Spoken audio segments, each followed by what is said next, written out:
Guys আমি নিয়ে চলে এসেছি আর একটা মিনি ব্লগটা পোস্ট করতে একটু দেরি হয়ে গেল। এই দিন ছিলাম আমি মায়ের মামার বাড়িতে।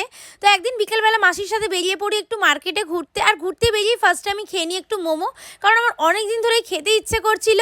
আর মোমো খেয়ে আমি চলে যাই মিও মোড়ে। ওখানে মিও মোড় থেকে মাসি অনেক রকম পেস্ট্রি, চিকেন ইন্টারনেট অনেক কিছু কেনাকাটা করে।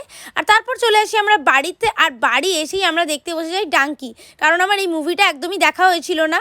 আর এই দিন রাত কাটাতেই পরের দিন সকালবেলায় মাসির মেয়েটাকে নিয়ে একটু এখানে আদর করছিলাম। আর এই দিন বিকেলবেলা শুধু মাসি আর আমি একা নয়, মা আর ভাইও বেরিয়েছিল। তো সবাই মিলে একসাথে মার্কেটে যাই, ওখানেও ফার্স্টে কিছু কেনাকাটা করে। আর তারপর আমরা এখানে একটু খেয়ে নিই পাপড়ি চাটটা দেখো জাস্ট কত সুন্দর করে বানানো। আর এখানে তারপর ভাই খাচ্ছিল ফালুদা, আমরা খাচ্ছিলাম ফুচকা। তো এই করতে করতে তারপর আমরা দেখতে পাই একটা মেলাটা ছিল পুরোটাই ফাঁকা।